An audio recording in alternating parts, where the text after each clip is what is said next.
WWE BattleGround is 26 days away, and there's only one match to talk about on the card. Well, two technically, but we'll get to that in a little bit.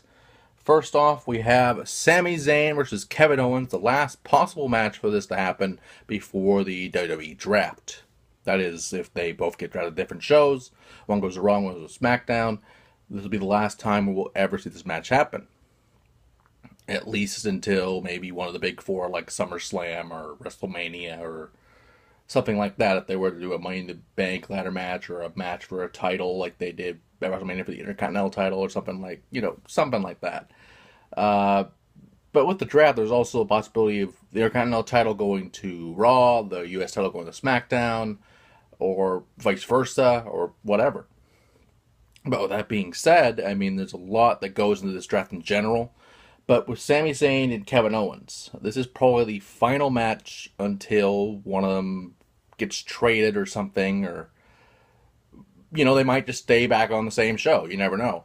But with that being said, if this is the final match between them, I would have to say Sami Zayn, because he finally gets that win, and then all this talk about him getting his career going finally starts going. He finally gets his career going, finally starts winning titles, finally starts winning something, instead of just being put in the same match with Kevin Owens. And likewise, Kevin uses this to, prove himself and gets an Intercontinental title again, or maybe perhaps a world title or something.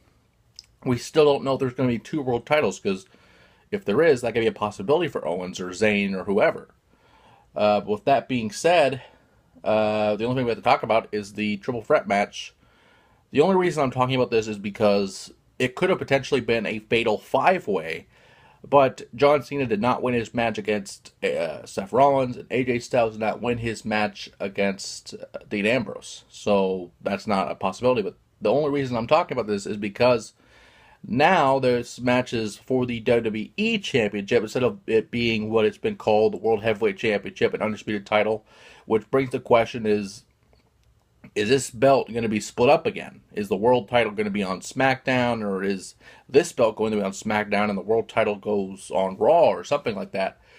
We've even seen, over the past few months, we've seen designs for a world title that kind of looks like a winged eagle design, which is great if that is the plan, but we don't know that for sure. All we do know is what's going on with any matches going at this point. But they did mention Roman's suspension, which clarifies that he will be in the match, but with the suspension, not going to be anywhere near the show, not going to be anywhere near the draft, anything like that. So that being said, this is the only time we'll see this, except for maybe a SummerSlam or something like that, one of the big four when the draft is in full swing. But with that being said, like I said before, that would be very stupid to have Roman Reigns win the match as being suspended, but that's a possibility. I don't think it'll happen, but it's a possibility. What I feel will happen is Ambrose will retain the title, or Rollins wins the belt back, and they could feud when they're both drafted to a show or something like that. With that being said, Battleground is a long way away at this point, but anything can happen, especially since the draft is almost a month away. So we could see a lot that could change in the past few weeks and in the weeks to come. So we'll see what happens from there.